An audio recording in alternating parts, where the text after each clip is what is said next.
Most Jamaicans don't believe local sporting associations are being managed efficiently. The latest RGR Gleaner Don Anderson poll also found that the sentiment that the nation should only focus their resources in sports that the country is not a popular one amongst Jamaicans. The results to the question as to the reasons Jamaicans felt the Reggae Boys failed to qualify for the World Cup, aired in Primetime Sports Monday, shows the perception of the JFF by Jamaicans. That poll found that 33% of Jamaicans thought the JFF being disorganized or too corrupt was the reason the boys failed to make it to Qatar 2022.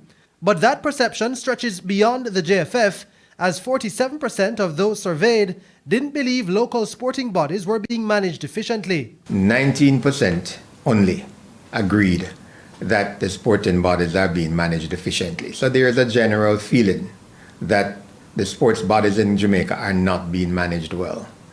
47% disagreed that they were being managed efficiently, and 34% weren't sure. Again, it talks to the number of persons who really aren't so connected with sports that you have a 34% who are not sure. The question has long been asked whether Jamaica should focus its limited resources only on sports the country excels in, instead of giving all sporting associations a piece of the pie. But the majority of those surveyed do not agree with that sentiment.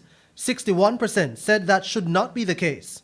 So there's a recognition that you need to be more broad-based and to try to encourage those that are not so good at this moment, not so good recognized internationally, to be able to lift themselves from where they are.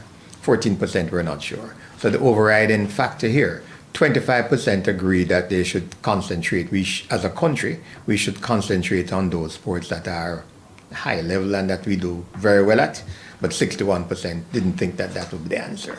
The RGR Gleaner Don Anderson poll was done from July 16 to 26. It has a margin of error of plus or minus 3%. Jordan Ford, TVJ Sports.